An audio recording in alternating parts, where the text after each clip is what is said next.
რომ ქრისტიანობა ის კი არ არის, რასაც შენ რელიგია გასწავლის. ქრისტიანობაა ცოცხალი ქრისტე შენ ცხოვრებაში, რომელსაც ლაპარაკით შეუძლია, მოქმედებას შეუძლია და ყველაფრის გაკეთება, დიდება უფალს. ამიტომ რელიგია არის რა იცით? რელიგია არ არის ცუდი თავისთავად, მაგრამ რელიგია არის ძალიან ცუდი, იმიტომ რომ რელიგია არის წესები, კანონები, დადგენილებები, ჩემს მიერ, შენს მიერ მოგონილი და მე ვიღაცის თავზე მოხვეული თითქოს ღმერთი ასეთია. ღმერთი ისეთი არ არის, შე რო გონია. ღმერთი ისეთია, როგორიც ის არის. ამიტომ ის ისეთი უნდა შეიცნო, როგორიც ის არის. ღმერთი რო შეიცნო, მასთან უნდა მიხვიდე. ღმერთი რო შეიცნო, ძალიან უნდა გინდოდეს. და ვისაც ძალიან უნდა. როგორც ბაბული ამბობდა, თუ შენ სულს ისე მოსყურდა ღმერთი, როგორც მთისირემ წყარო ანკარა, სალმონთა წიგნი ამბობს ამას. ღმერთი არ დაგემალება, ჩემო მეგობრებო, ის არ არის ძნელი საპოვნი, ამას ბევრი გვატყუებს, ტყუილია, იცი არა, უდაბნოში უნდა წახვიდე 40 წელი, ქვაზე უნდა დაიძინო, წყალი და გამხმარი პური უნდა ჭამო მარტო და აი მაშინ ტყუილია ეს. ჩვენი ღმერთი არ იმალება. თუ მთელი გულით მოსძებნი, ასე გვასწავლის წმინდა წერილი. ის კი არ დაგემალება, თავს გაპოვნინებს. ის გეტყვის, დაუძახებ და გეტყვის საქვარ. პირიქით გამოცხადებაზე იქნება. იმიტომ რომ ჩვენი ღმერთი არ არის ჩვენს წინააღმდეგ. ის ჩვენსკენ არის. მე გავახმოვანე ჩვენს ეკლესიაში გავაკეთეთ მულტფილმი ბარაბა.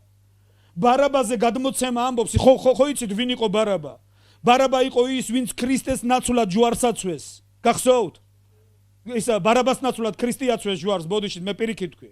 ბარაბა უნდა გაეკრა ჯვარზე და ბარაბას ნაცვლად ქრისტე გააკრეს ჯვარზე. და ბარაბა როცა გადმოცემა ამბობს, ისტორია ამბობს, რომ ბარაბა გახდა მერე ქრისტიანი. თუმცა ამ მულტფილმის რეჟისორმა ძალიან კარგად დაინახა ეს ყველაფერი. ბარაბა არის ზილოტი. ანუ პატრიოტი ებრაელი.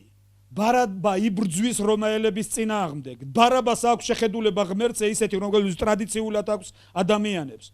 ბარაბა ამბობს, ფიქრობს თავის თავში, რომ შეუძლებელია იესო ქრისტე ღმერთის ძე ყოფილიყო. ის ამბობს შეუძლებელია, ეს ვერ იქნებოდა. და მას აქვს ბევრი შეკითხვები. ერთხელ იმაში რაღაც დუქანში ზის და ღვინო უნდა დალიოს და ოფიციანტი ვინც ღვინო მიუტანა უთხრა იქნებ დაიხჩო მაგ ღვინითო. ეუბნება როგორ სვავ ღვინოს, როცა დღეს ძეღმერთისას ჯვარს აწვავენ შენს ნაცვლად, როცა შენ უნდა მომკვდარიყავი იქ, შენ კიდე ზიხარ და ღვინოს სვავ აქ. და ის ამბობს შეუძლებელია ღმერთზე ყავდეს, შეუძლებელია ეს ასე იყოს. და მან გადაწყვიტა მოეძებნა და დაემტკიცებია, რომ ეს ტყუილი იყო ყველაფერი. და მას ეუბნებიან, იცით, მე არ შემიძლია უმასე გითხრა, მაგრამ აი იმ ქუჩის ბოლოში ერთი კაცი ცხოვრობს, მეკოთნე არის. ის დაგელაპარაკება მასეო. მივიდა ეს ბარაბა მეკოთნესთან და ეუბნება, იცი, შენთან გამომაგზავნეს, მე მინდა ძეღმერთისაზე დამელაპარაკო. რატომ გონია, რომ იესო ძეღმერთისა არის? და მან უთხრა, ერთ ამბავს მოგიყვები. ერთხელ იესო ქუჩაში მოდიოდა და ბრმად დაბადებული ქუჩაში იჯდა, ვერაფერს ვერ ხედავდა და მათხოვრობდა. იესომ როცა ჩაუარა, მან ყვირილი დაიწყო, იესო დავითის ძევ, შემიწყალე მე. და ქრისტე მობრუნდა და უთხრა, რა გინდა რომ გაგიკეთო? და მან უთხრა, რომ თვალი ამეხილოს უფალო. მიწაზე დააფურთხაო, ტალახი მოზილა, თვალებზე დაადო და მას თვალი აეხილა, ეს ეუბნება. ვის შეეძლო ამის გაკეთება თუ არა ძეღმერთისას? და ბარაბა გადავარდა და კუდება სიცილით, ეუბნება, რას ლაპარაკობ, შენ ამ იაფასიან ფოკუსს დაუჯერე? ამ იაფასიან ფოკუსს დაუჯერე შენ? და ეს ეუბნება, რა ფოკუს? დარწმუნებული ვარ, რომ ის ბრმა მოსყიდული იყო, სულაც არ იყო ბრმა. და ეს მეკოთნე გაბრაზდება, კარებს მიუხურავს. ეს ასე არ არისო, ეს ნამდვილი იყო ყველაფერი. რატო გჯერა რომ ნამდვილი იყო? იმიტომ რომ ის ბრმა მე ვიყავიო.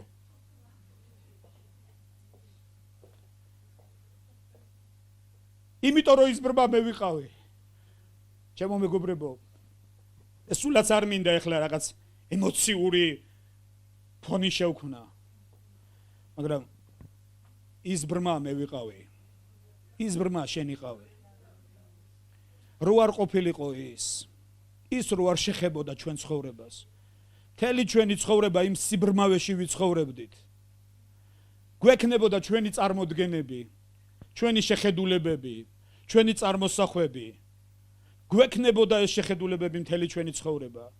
შეიძლება გათხოვილიყავი, შვილები გაგეჩინა, მაგრამ ამ სიბრმავაში იცხოვრებდი შენ შვილებსაც, მაგრამ ერთ დღეს ქრისტე შეეხო ჩვენ ცხოვრებას. ქრისტე შეეხო ჩვენს გულს, ჩვენს ცხოვრებას, ჩვენს თვალებს. მან თვალი აგვიხილა. მე დღეს სამყაროს გასაგონად ვამბობ. მე მჯერა და მწამს, არა იმიტომ რომ ვიღაცა მომიყვა მასზე. მე მჯერა იმიტომ რომ ის მე ვიხილე. განვიცადე. შევიგრძენი, შემეხო, მან გამკურნა. რამდენიმე დღის წინაც ყვებოდი რუსთავში ვამოწმებდით უბრალოდ 90-იან წლებში რუსეთში დამჭირდა წასვლა. მაშინ ესეთი კანონი იყო, ჯერ კიდევ საბჭოთა კავშირის პასპორტები ჰქონდა. და მაშინ ესეთი კანონი იყო, თუ საბჭოთა კავშირის პასპორტში სამხედრო ვალდებულების ბეჭედი არ ჰქონდა დასმული, საზღვარზე არ გაგატარებდა. და მე დამჭირდა წასვლა რუსეთში. უკვე ქრისტიანი ვიყავი, ეკლესიაში ვიყავი, ამიტომ წავედი კომისარიატში, რომ ჩაერტყა ჩემთვის პასპორტში ბეჭედი, იმიტომ რომ მე სამხედროში საბჭოთა ჯარში არ მიმსახურია. იმიტომ რომ ჯერ ერთი მამაჩემმა გადაწყვიტა ასე რომ ვიღაცას ან მოკლავდი და ან ვიღაცა მომკლავდა, ამიტომ ჯობდა აქ დავრჩენილიყავი. მე მეორე სერიოზულად ვიყავი ავად. ჩემი არასწორი ცხოვრების გამო. როცა კომისარიატში ისა მივედი, გადაწყვიტეს ჩემი საქმე ენახა, ჯერ ვერ იპოვეს, გადაკეკეს და საიდან არქივიდან ამოიღეს ჩემი საქმე, დადო და ეს უკვე საქართველოს ეროვნული მთავრობა იყო მაშინ და ეს კომისარი ფურცლავს და ესე სათვალე ეკეთა და სათვალის ზემოდან გამომხედა. და მითხრა, ხო აღარ არისო კომუნისტური რეჟიმი და მოდი ვაშკაცურად თქვი რამდენი გადაიხადეო. მეთქი რაში? აი, რამდენი გადაიხადე ამაშიო, რომ ეს გაეკეთებია ჩვენთვის. მეთქი აფერც არ გადამიხდია. რას მელაპარაკები ეს კაცმა, რაც აქ წერია ყველაფერი თუ შენ გჭირდა, შენი საფლავი სამჯერ უნდა იყოს გაკრასკულიო. სწორედ ეგ არის. მართლა მჭირდა. მართლა. მაგრამ ის ცოცხალია, მან შეცვალა ჩემი ცხოვრება. მე ექიმთან არ მივსულ ვარ. ერთ დღეს შეიცვალა ყველაფერი. იმიტომ რომ ის ცოცხალია. მე ვერ დამიწყებ იმის მტკიცებას, იცი, ადამიანები ხშირად ამტკიცებენ, რომ ასეთია და ისეთია. ის ისეთია, როგორიც არის და თუ მიხვალ, თვითონ დაგიმოწმებს ამაზე. თუ მოძებნი, ის თვითონ გამოგეცხადება, თუ ეტყვი, თვითონ გეტყვის ამას ყველაფერს. მე უბრალოდ შემიძლია დაგიმოწმო რაღაცეები. ჩემო მეგობრებო, მე მინდა ერთი რამე ვიცოდეთ.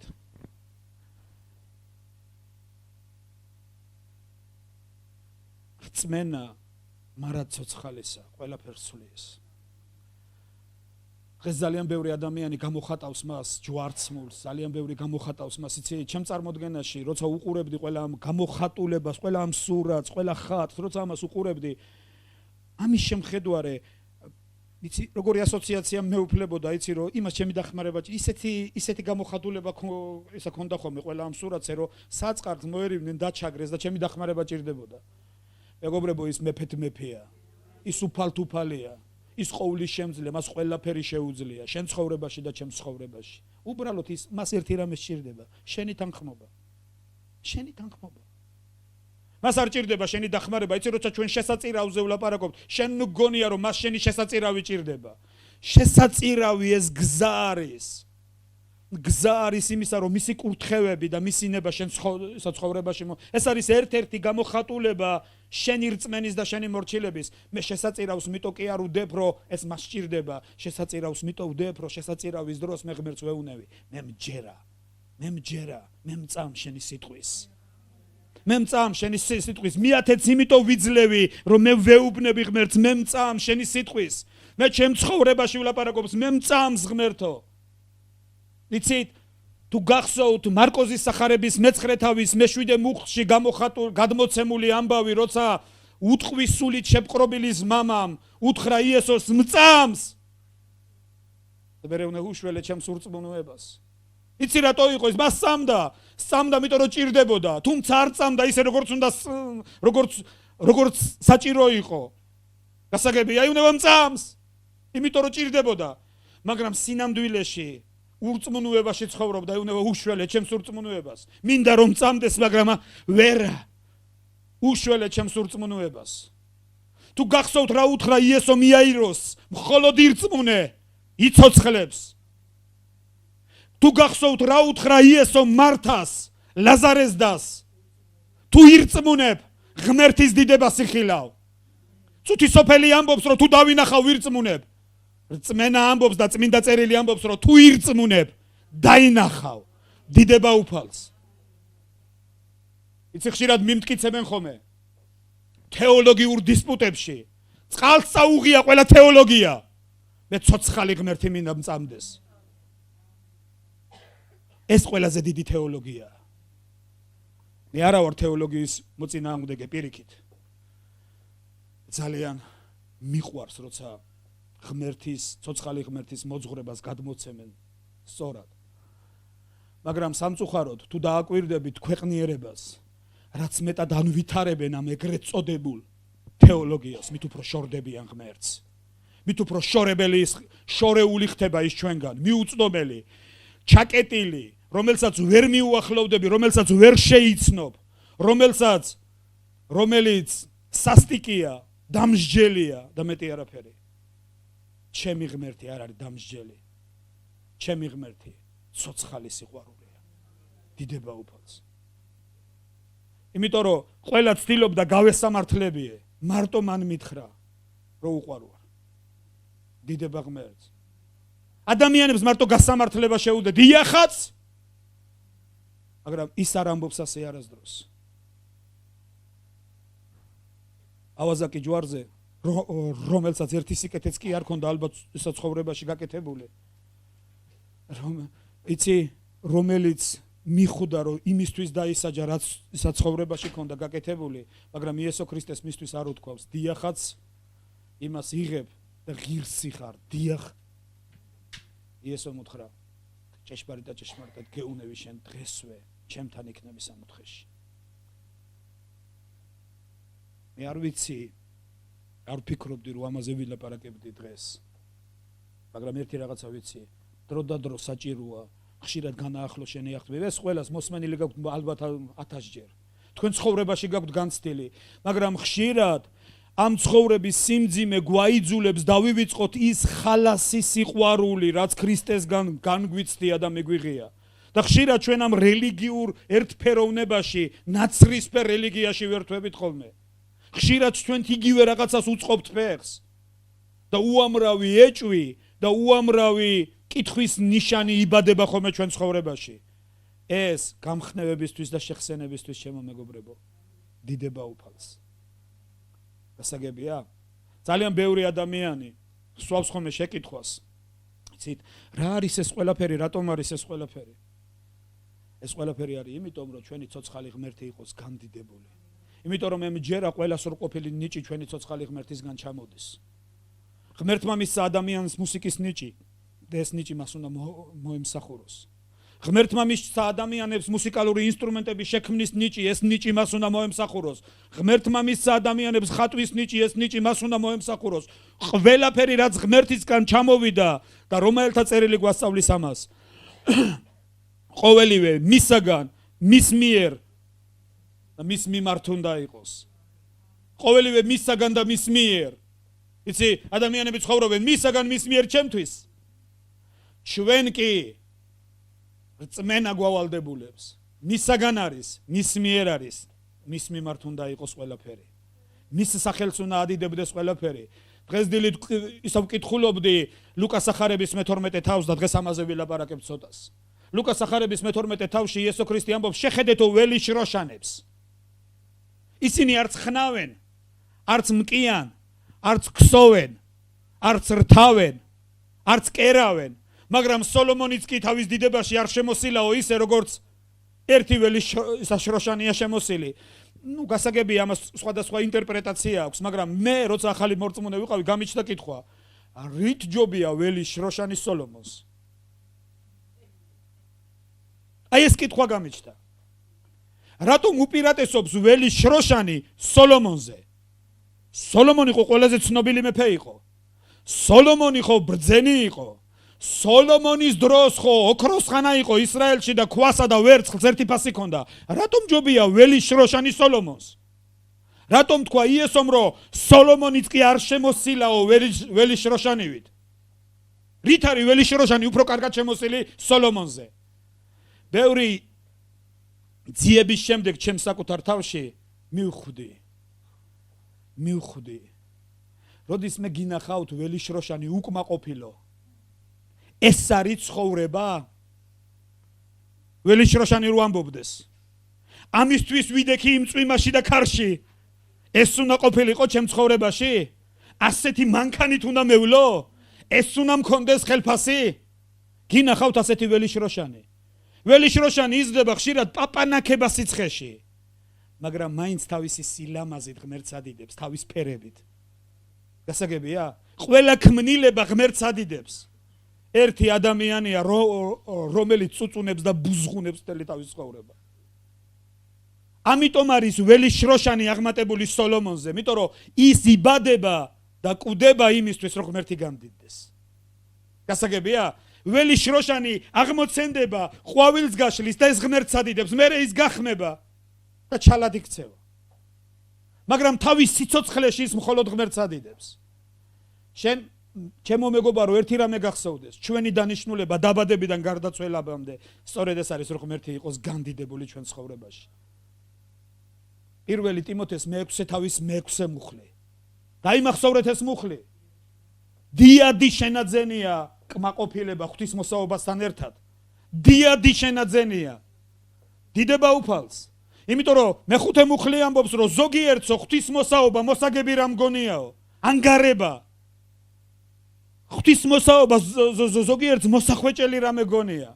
ასეთებს ერიდეო პავლე მოციქული ასწავლის ტიმოთეს. მე კი გეუბნები რომ დიადი შენაძენია ღვთისმოსაობა და კმაყოფილება. ჩემო მეგობრებო, ერთი რამე იცოდეთ.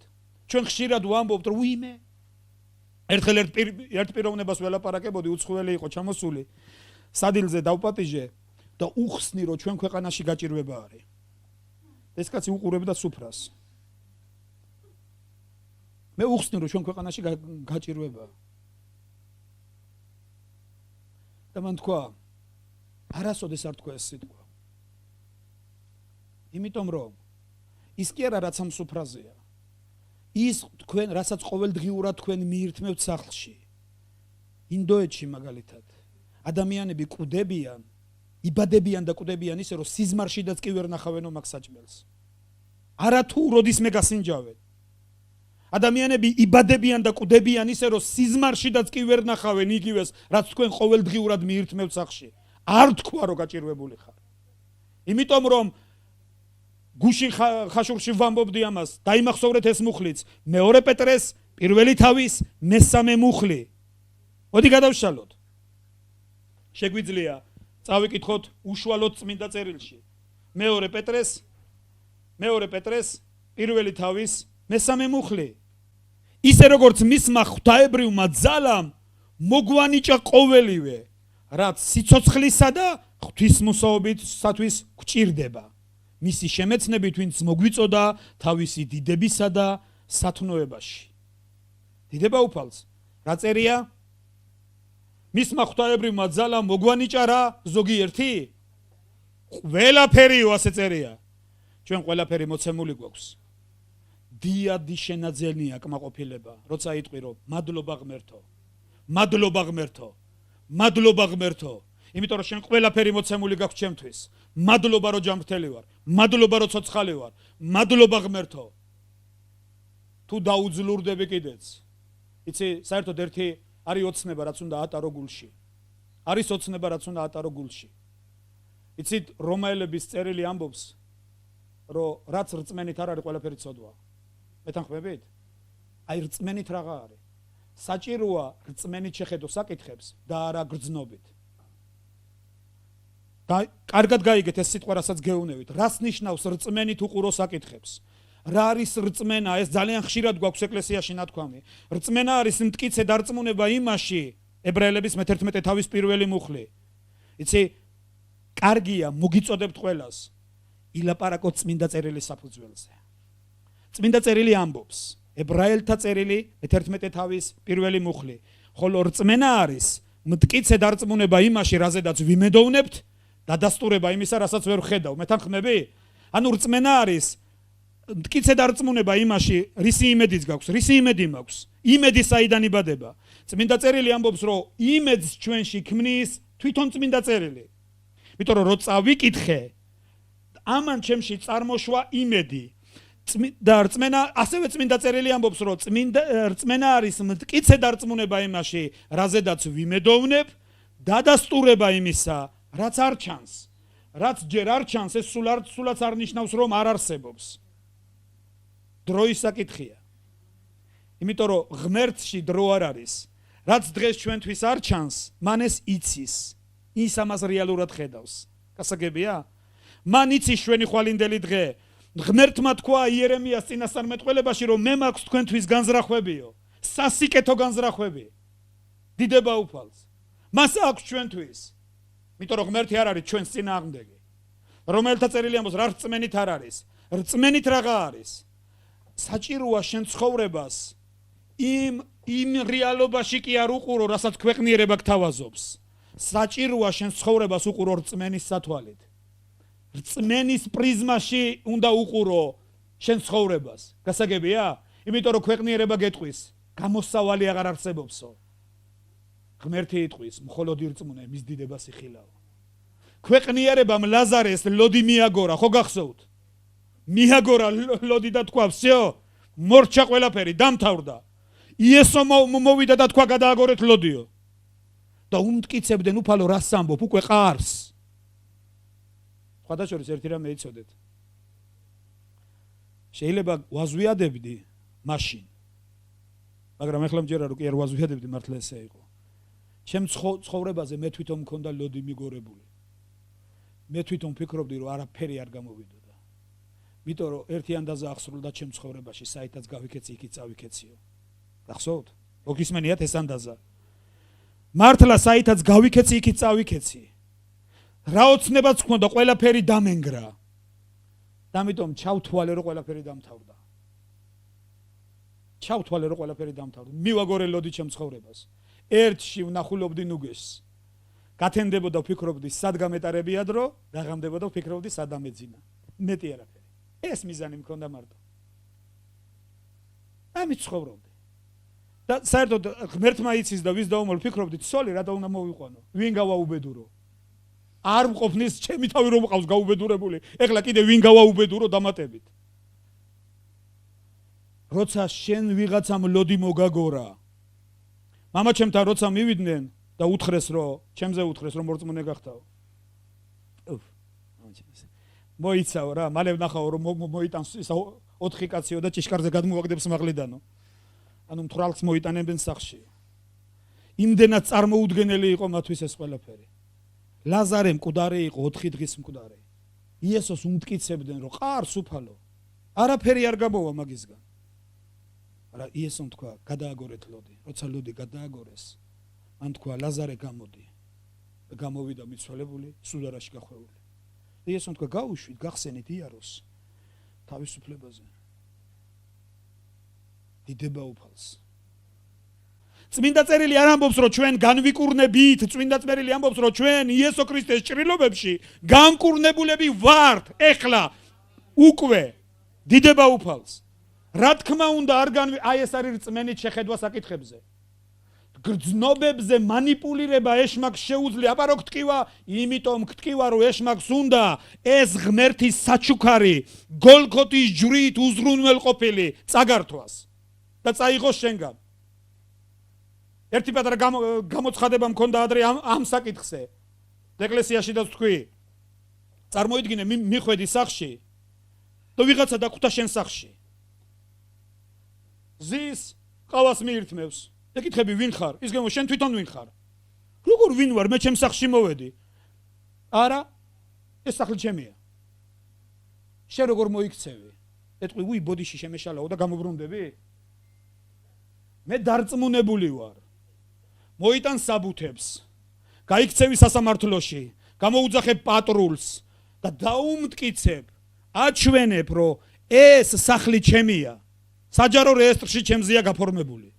მე ვარ ამ სახლის მფლობელი. მე ვცხოვრობ აქ. იცი, როცა ჩვენი საქმე ეხება ფიზიკურ ტერიტორიებს, ჩვენ კბილებით ვიბრძვით. დავამტკიცოთ ჭეშმარიტება. მაგრამ როცა სულიერ ტერიტორიებაზეა ლაპარაკი, ჩვენ ადვილად ვთმობთ. ერთი წამოგტკივდება რაღაცა და უკვე ფიქრობ, კიბო, კუბო, კიდე იქით, დაინახავ შენ გასვენებას, შეგეცოდება შენი თავი. ძალიან ახალგაზრდა ვარ ამისთვის ჯერ. იმიტომ რომ მეშმაკი ცდილობს ჩვენი სულიერი წაგვართვას და წაიღოს ჩვენგან.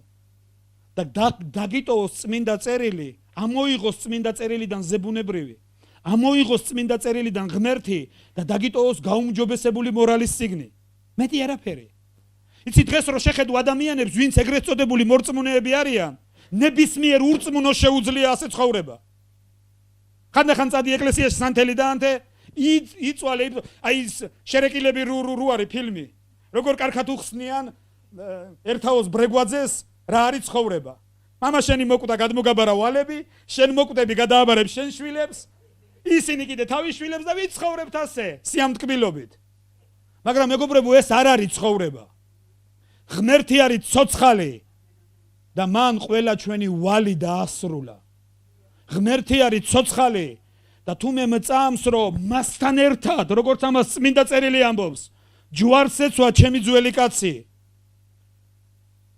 ქრისტემ სიცოცხლე გაგვიცვალა. სხვათა შორის ერთი რამე რის გამოც ქრისტეს ვირწმუნე, ყველაზე მთავარი სწორედ ეს იყო, ამას მივხვდი. ჩემს ურწმუნო სიცოცხლეში ვნახე ფილმი, იესო ქრისტეზე ფილმი, ლუკას სახარების მიხედვით ახალი გამოსული იყო. პირველად როცა ეს ფილმი ვნახე, ძალიან გავბრაზდი. რისხვით ავივსე. გავბრაზდი ებრაელებზე. თუმცა ეს ღმერთის რჩეულიერია და ღმერთმა აკურთხოს ეს ერი. მაშინ მე ასეთი წარმოდგენა შემექმნა, რომ ებრაელებმა მოკლეს ქრისტე. და მე ძალიან გავბრაზდი. მე ერთი ნატურა მქონდა იქ რო ყოფილიყავი ქრისტეს დავეხმარებოდი. რაღაცას მაინც ვიზავდი. ერთ კაცს მაინც მოვაშორებდი. როცა პირველად მოვხვდი ეკლესიაში, იქ მოყვნენ ერთ იგავს. მე მთელი მარადისობა არ დამავიწყდება ეს იგავი. მთელი მარადისობა მე მახსოვრება.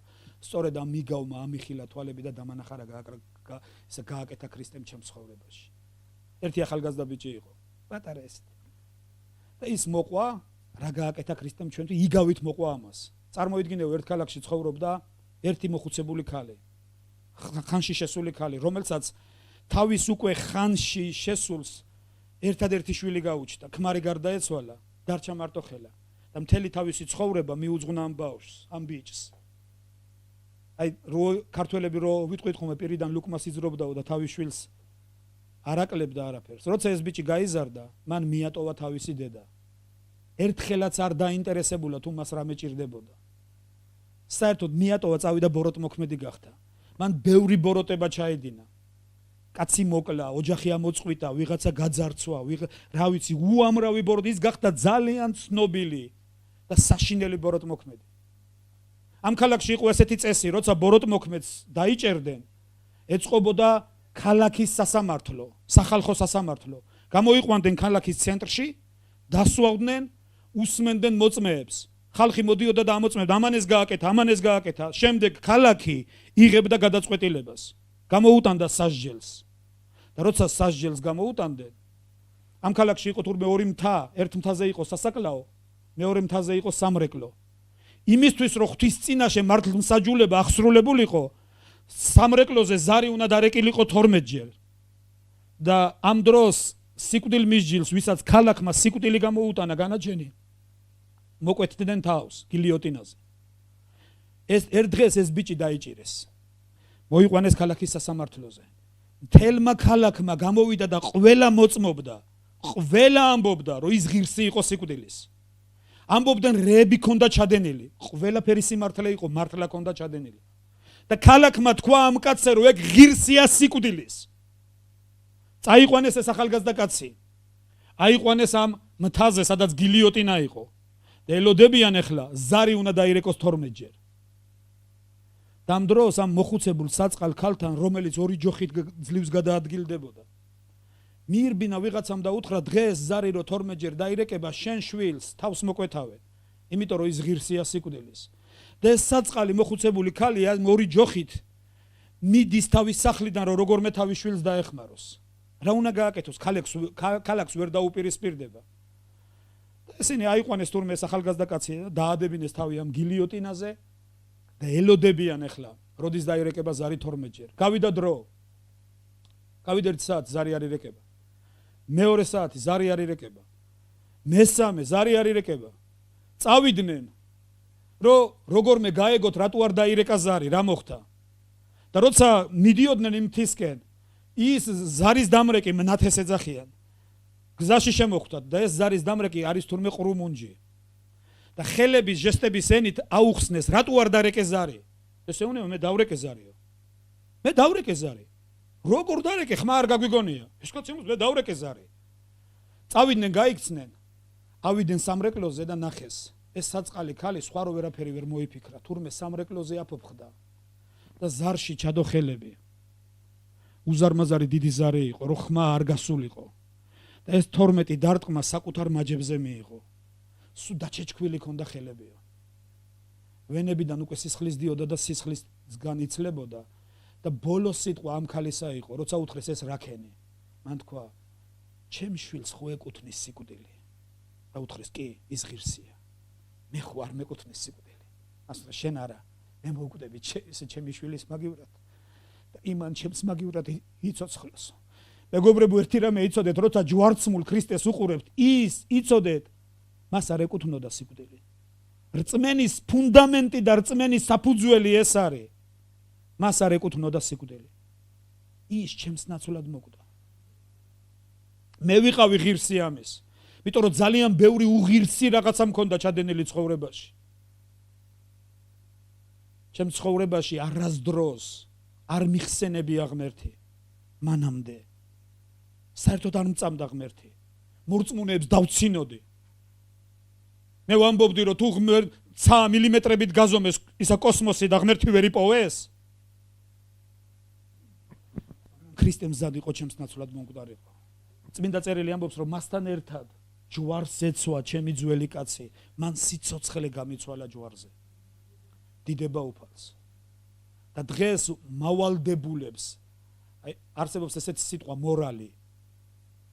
მორალი მავალდებულებს რომ თუ ის მოკვდა ჩემთვის, მე უნდა ვიცოცხლო მისთვის. დიდება უფალს. და წმინდა წერილიც ამბობს ამას, ქრისტე კი ყველასთვის მოკვდა, რათა ცოცხლებმა საკუთარი თავისთვის კი არა, იმისთვის იცოცხლონ, ვინც მისთვის მოკვდა და აღდგა. ჩემო მეგობრებო, თუ აგზიხარ, თუ ეს სიტყვა გესმის ბევრჯერ მოსმენილი, უამრავი შემოტევა გექნება, უამრავი შემოთავაზება გექნება. უამრავი შემოთავაზება. იცი ჩვენ ქართველი ხალხი ვართ. ტრადიციის მოყვარული ხალხი. და ხშირად იცი ჩვენ სტუმართ მოყვარეობაზე ლაპარაკობენ. ერთი რამე ვიცი ჩვენ, თუ ვიღაცამ რაღაცა გაგვიკეთა, ჩვენც უნდა გაუკეთოთ რაღაცა. მეზობელმა თუ რაღაცა შემოგაწოდა, შენც ვალდებულად შვლი, შენს თავს რო რაღაც მიაწოდო.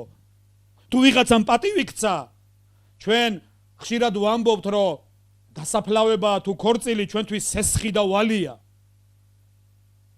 მე ვიცი რომ ეს თქვენ იცით. ეს ჩვენ გვასწავლეს ტრადიციებმა. ჩვენ ხშირად ვამბობთ, უიმე, რას ამბობ? ჩემსთან იყო კაცო მოსული, ამ ხელა პატივი აქვს ნაცემი და მე თუ ვალდებულად თვლი თავს, პატივისცემა გადაუხადო. ეთანხმებით? მაშინ არ დაგავიწყდეთ რა გააკეთა ქრისტემ თქვენთვის. უამრავი შემოთავაზება გექნება წუთისოფლისგან. უამრავი შემოთავაზება გექნება. მაგრამ ერთი რამე იცოდე, როცა ეს შემოთავაზებები გექნება, შენს გულში თქვი, ქრისტე მოკვდა ჩემთვის. და მე ეს მავალდებულებს რომ მე ვიცოცხლო მისთვის.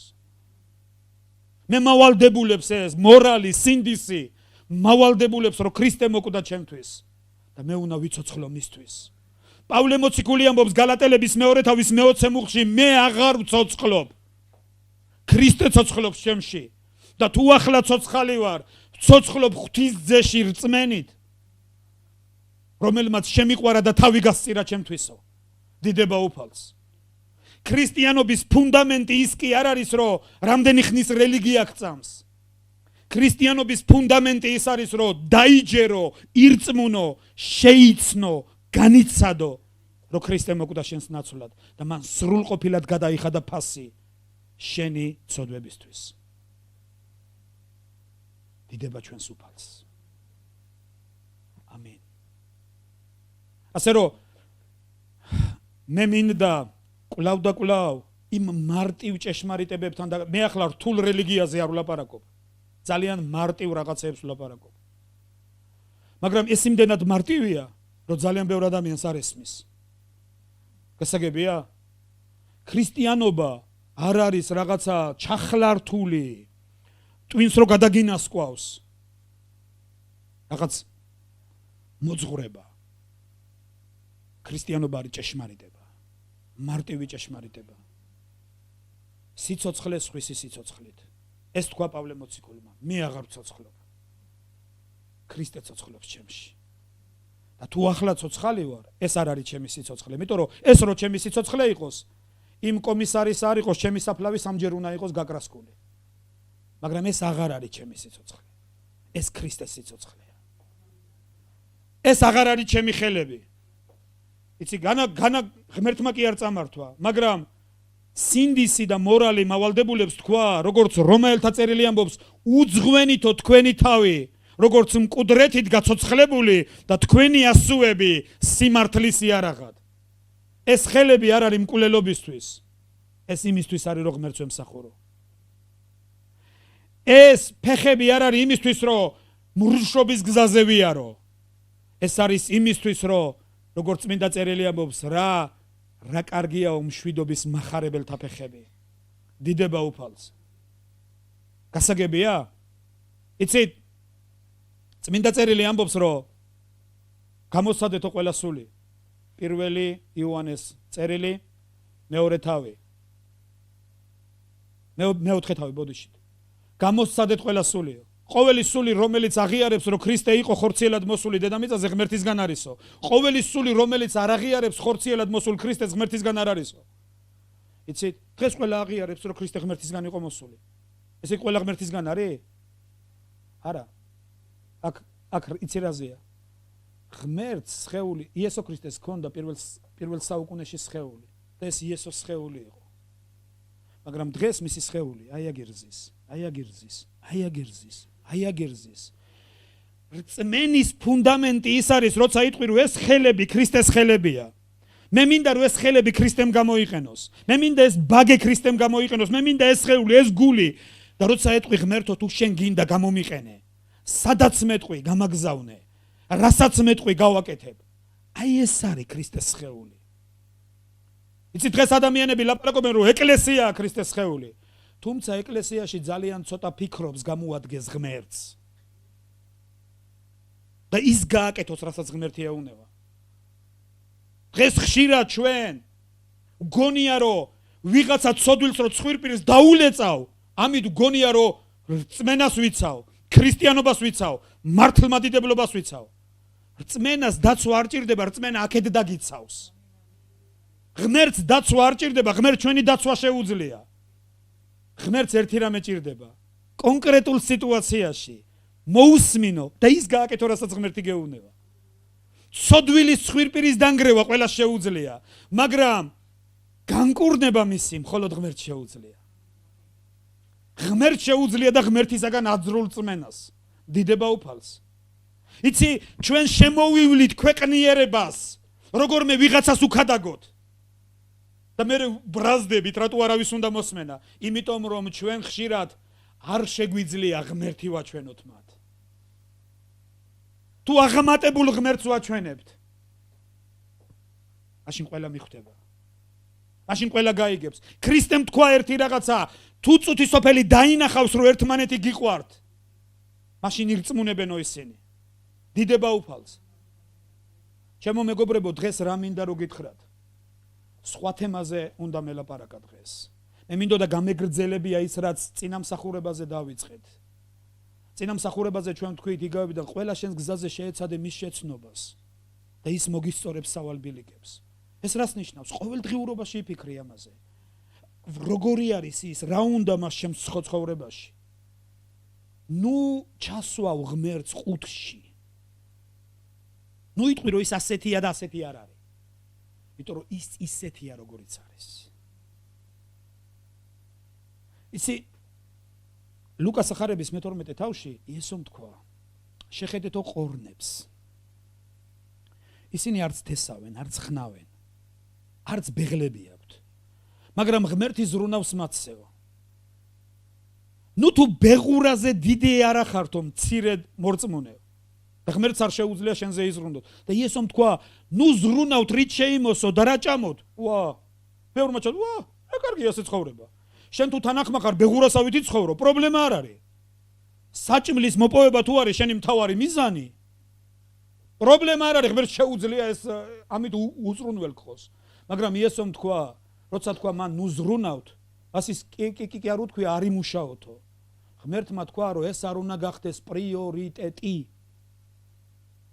რა სამწუხაროა, როცა ცხოვრებისეული საზრუნავები პრიორიტეტი ხდება. დღეს ადამიანები დიდ ფასს იხდიან, როგორმე დიპლომი აიღონ. დღეს ადამიანები დიდ ფასს იხდიან, როგორმე კარგი სამსახური დაიწყონ. დღეს ადამიანები დიდ ფასს იხდიან. წლების წინ გავრცელდა ერთი ესეთი ანიმაცია წერილი ღმერთისაგან, ასე წერილი მამისაგან. მუსიკის თანხლებით. ენია ცნობილი ჯგუფი ენიას მუსიკა ედო მას და იყო ესეთი დაწერილი რა გასაოცარი ადამიანების ცხოვრება. ისინი ჯანმრთელობას ხარჯავენ იმისთვის, რომ ფული იშოვონ და მერე ფულს ხარჯავენ იმისთვის, რომ ჯანმრთელობა აღიდგინონ. და წამალი იყიდონ როგორმე. გასაოცარია ეს ყველაფერი. იცი ჩვენ ასე ვცხოვრობთ. ჩვენ ჯანმრთელობას ვსპობთ იმისთვის, რომ როგორმე ფული ვიშოვო და მერე ფულს ხარჯავთ იმისთვის, როგორმე ჯანმრთელობა აღვიდგინოთ. იცი დღეს პრიორიტეტები რა არის? იცი სული ვიწყებენ ყველაფერს ადამიანები და ხშირად ამბობენ ბოდიში არ მცალია, იმიტომ რომ მე უნდა მოვემზადო. ბოდიში არ მცალია, იმიტომ რომ ქორწილში ვარ დაპატიჟებული და უნდა შევიკერო, უნდა ჩავიცვა, რაღაცა უნდა ბოდიში მასწავლებელთან მივდივარ, ბოდიში სამსახურში მივდივარ, ბოდიში აქ მივდივარ. და ხშირად ეს პრიორიტეტები ხდება. ეს ხდება პრიორიტეტები. იესომ თქვა, ნუ ზრუნავთ ამაზეო. მაგრამ პირველი მეორე პეტრე მოციქულის მეორე წერილის პირველი თავის მეხუთე მუხლში პეტრე მოციქული გვეუნება სად უნდა დავხარჯოთ ძალისხმევა. აქ კი არ უნდა იყოს ძალისხმევა დახარჯული. ჩვენ ძალისხმევას ვხარჯავთ, რომ როგორმე ჭინჭები შევიძინოთ. როგორმე რაღაც ნივთები შევიძინოთ. როგორმე როგორღაც სახლი ავაშენოთ, ან რაღაცა გავაკეთოთ. ჩემო მეგობრებო, დედაჩემს ერთ ოცნებაში აი როგორ თქვა ეს, რომ უხეშად არ გავამევიდეს, ამოხდა სული. თავის სახლზე ოცნებობდა. სახლი ააშენა და მიწისძვრის გამო დაენგრა, ორსართულიანი სახლი და მთელი თავისი ცხოვრება სახლზე ოცნებობდა. მაგრამ წავიდა. რაც ააშენა, ისიც აქ დარჩა. ბევრი ჩვენი ახლობელი წავიდა, ჩვენ წავალთ. ჩვენ აქ არ დავრჩებით. ხშირად ჩვენ დროს ვხარჯავთ ფუჭ რაღაცეებში. ხოლო პეტრე მოციქულის მეორე წერილის პირველი თავის მეხუთე მუხლი ამბობს. მეოთხე მუხლში წერია, მისაგან მოგვენიჭა უაღრესად დიადი აღთქმანი, რომელთა მეშვეობითო ღვთის ბუნების თანაზიარი ხვდებით და განვერიდებით წუთისოფლის გაღწნილებასო. ნახეთ, ჩვენ ღვთის ბუნების თანაზიარი შეგვიძლია გავხვდეთ და წუთისოფლის გაღწნილება შეგვიძლია განვერიდოთ. მაგრამ მერე წერია, მეხუთე მუხლი ასე იწყება, ამიტომ იმისათვის რომ ეს მოხდეს, მოდი გავშალოთ ეს და იმისთვის რომ ეს შესაძლებელი გახდეს, იმისთვის რომ ღვთის ბუნების თანაზიარება შესაძლებელი გახდეს, ამიტომ ყოველი ღონე იხმარეთო. შეეცადეთ ყოველი ღონე იხმარეთ. ეს რას ნიშნავს, იცით? ფასი უნდა იყოს სერიოზული გადახდებით. ეს ისე კი არ უნდა იყოს, რომ ვცადე და არ გავამივიდა. არა, ყველაფერი უნდა იყოს გაკეთებული. ბოლო ამოსუნთქვამდე თუ შეგრჩა ენერგია კიდე უნდა ერთხელ სცადო. მაგალითად მე წავიკითხე თომას ედისონზე. ბავშვობაში ჩვენ გვატყუებდნენ, რომ ნატურა ილიჩმა გამოიგონაო, ილიჩის ნატურას ეძახდნენ. არა და ეს თომას ედისონის გამოგონებული ყოფილა.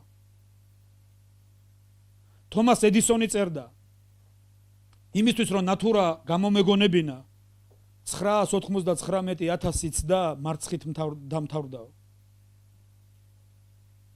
999,000 ჯერ სადა და მარცხით დამთავრდა. მაგრამ ცდა არ შეუწყვეტია. და ერთხელაც სადა და აინთო და ის ნატურა რო აინთო დღესაც ანთია. და მან თქვა, განსხვავება ერთი იყო. მე 999 დამარცხება კი არ მქონდა, 999,000 გაკვეთილი მქონდა. და 999,000 კიდე ერთი ნაბიჯი მქონდა ჩემი წარმატებისკენო. და ამიტომ ერთხელაც ის წარმატება მოვიდა. როცა იესო ქრისტე ამბობს, რომ იესო ქრისტე მეთქი პეტრე მოციქული ამბობს, რომ ყოველი ღონე იხმარეთ. ეს კი არ ნიშნავს, რომ ერთხელ წავიკითხე და არაფერიც არ გამოდის. ყოველი ღონე იხმარე, ეს ნიშნავს, რომ არ გაჩერდე. არ გაჩერდე. უმჯობესია მზეს დაუმიზნო და მთვარეს გაარტყა, ვიდრე საერთოდ არ გაისროლო. ეს ამერიკელების გამოთქმაა. აცილე კიდე ცადე. დაეცი კიდე ცადე. ცხვირი დაიმტვრ კიდე ცადე. არ გაჩერდე. ყოველი ღონე იხმარე და მე წერია, რომ შემატო შენ რწმენასო. ვის გაქვთ რწმენა?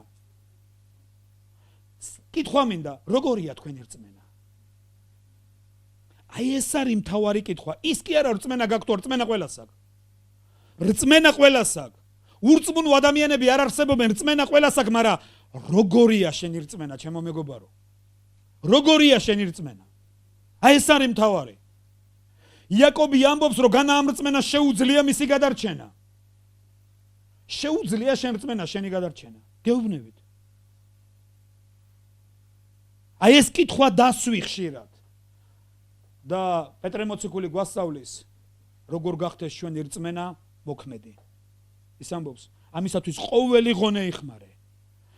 მე სხვათა შორის ეს იმდენად საყურადღებო საკითხია. ეფესელების 2:8 ყველა ზეპირად იცით. მე ვიცი რომ მრავალი ისა თქვენთაგანი მეტყვით. მადლით ახართ გადარჩენილები რწმენის მეშვეობით. ჩვენ არა ვართ მარტო მადლით გადარჩენილები. ჩვენ მადლით ვართ გადარჩენილები რწმენის მეშვეობით, ჩვენს გადარჩენაში მადლი და რწმენა ერთდროულად მოქმედებს. მადლით არ არის მარტო გადარჩენა. მადლით ეს ყველასთვის არის, მაგრამ ისინი გადარჩენიან ვინც ირწმუნებენ. გასაგებია? მადლით ვართ გადარჩენილები რწმენის მეშვეობით.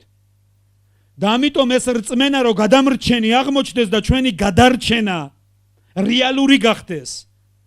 პეტრე მოციქული ამბობს, თქვენი რწმენა უნდა იყოს როგორღაც, რაღაცნაირი. და რაღაცნაირი რო იყოს, მას რაღაცეები უნდა შეემატოს. გასაგებია? და პეტრე მოციქული ამბობს, ამიტომო ყოველი ღონე იხმარე. ყველაფერი გადაწიე. ყველაფერი უარყავი. სხვათა შორის ერთი რამე იცოდე. ხშირად ჩვენ გვიწევს ვაჭრობა. ჩვენ საკუთარ თავთან. მაგალითად დაგპატიჟეს ძალიან მნიშვნელოვან ქორწილში. მაგრამ ამავე დროს ვიღაცის დაბადების დღეში ხარ დაპატიჟებული. ორივეგან ხო ვერ წახვალ. აუცილებელია უნდა იმის ჯელო და გადაწყვეტილება მიიღო. ან აქ წახვალ, ან იქ წახვალ. აი აქ ახალგაზრდები სხედხართ. გამოცდები გაქვთ, ჩასაბარებელი ხშირად. მაგრამ ვიცი, დედაჩემი რო გარდაიცვალა, ჩემ შვილს ჰქონდა გამოცდა. და გამოცდა გადაადებინა. დაურეკა და უთხრა გეხვეწებით. ვიცი, პრიორიტეტი ეს უფროა. ჩვენ ცხოვრებაში ესეა ხშირ, ჩვენ პრიორიტეტებს განსაზღვრავთ. რა უფრო მნიშვნელოვანია სამსახურში წავიდე თუ დასაფლავებაში? რა უფრო მნიშვნელოვანია? მე წინა მსახურებაზე დავსვი, არ მეცალა, მაგრამ მოვიცალე. დრო არ მქონდა, მაგრამ ვიშოვე. ფული არ მქონდა, მაგრამ ვიშოვე. გასაგებია? ასევე აქ არის ყოველი ღონე იხმარე, რომ შემატო შენს რწმენასო. ის კი არა მცადეო. ყოველი ღონე იხმარევ. ანუ უმთავრესი პრიორიტეტი ეს გახადე. ამაზე იზრუნე, რომ შენი რწმენა შემატო შენ რწმენა სათნოებაო. შენი რწმენა მოსაწონი გახდესო. როგორ? ეს ყოველდღიურობაში თუ დასვავ ამ შეკითხვას, პასუხიც ყოველდღიურობაში გექნება. შემატე შენს რწმენას, რომ ის სათნო გახდეს. მე წერია, იქ 7 პუნქტია ჩამოთვლილი. მე გთავაზობთ ყველას, როცა სახში წახვალთ. აიღეთ წმინდა მოციქულ პეტრეს მეორე წერილი, პირველი თავი, მეხუთე მუხლი, გამოიკლიეთ კარგად. 7 საფეხური. ყოველი ღონე იხმარე, შემატო შენ რწმენას სათნოება, სათნოებას შემეცნება, შემეცნებას თავშეკავება, თავშეკავებას მოთბინება, მოთბინებას ძმათმოყვარეობა, ძმური სიყვარული და ძმურ სიყვარულს სიყვარული. და თუ ამ 7 საფეხურს შენს რწმენას შემატებ, მიხვდები, რომ შენი რწმენა მოქმედი გახდება. ის რეალური გახდება. შენ მიხვდები, რომ მარტო საზეპირო მუხლად კი არ გექნება მადლით ახარ გადარჩენილი რწმენის მეშვეობით. მიხვდები, რომ მადლი რაც ღმერთის საჩუქარი იყო, შენს რწმენასთან ერთად რეალურად დაიწყებს მოქმედებას. შენ მიხვდები, როგორ დაიწყებს რეალიზებას, როგორ გახდება უხილავი ხილული საქმეში. რომ მარტო კი არ ილაპარაკებ რწმენაზე, დაამოწმებ კიდეც რწმენაზე და როგორც ბაბულიამ თქვა, შენ კი არ დაამოწმებ ღმერთზე, ღმერთი დაამოწმებ შენზე და შენ ცხოვრებაზე. დიდება უფალს. სწორედ ეს არის ჩვენი რწმენის მიზანი. სწორედ ეს არის ეკლესიის მიზანი. სწორედ ეს არის ჩვენი აქ შეკრების მიზანი, ჩემო მეგობრებო. ჩვენ აქ იმიტომ არ ვიკრიბებით, რომ დრო გვაქვს გასაფლანგი და დრო გვაქვს გასანიავებელი. ჩვენ აქ იმიტომ არ ვიკრიბებით, რომ რაღაც შესაწირავი ავკრიფოთ და რაღაც ნივთები ვიყიდოთ. ჩვენ აქ ვიკრიბებით იმისთვის, რომ ცოცხალი ღმერთი გახდეს რეალური ჩვენ ცხოვრებაში და ეს სიცოცხლე კიდე მრავალი ადამიანის ცხოვრებას შეეხოს. ჩვენ აქ ვიკრიბებით იმიტომ, რომ ეს ქალაქი ეხლა გორობა არის დღეს, ზოგიერთი გორაობას ეძახის. ეს ქალაქი ქრისტეს ეკუთვნის. ეს ქალაქი ღმერთს ეკუთვნის. და ერთ დღეს, როგორც ეფესოში მოხდა, ეს ოცნება უნდა კონდეს. გამოვლენ ამ ქალაქის მაცხოვრებლები და იტყვიან, რომ ჩვენი სახლები, ჩვენი ოჯახები, ჩვენი ნივთები, ჩვენი ყველაფერი ღმერთს ეკუთვნის. ეს მისი საკუთრებაა. და ამ ქალაქის თავში დადგავენ ეს იესო ქრისტესია. და მის გასასვლელშიდაც იქნება იესო ქრისტესია ყველაფერი. რატომაც არა? რატომაც არა? მოდი წამოდექი ჩემთან ერთად.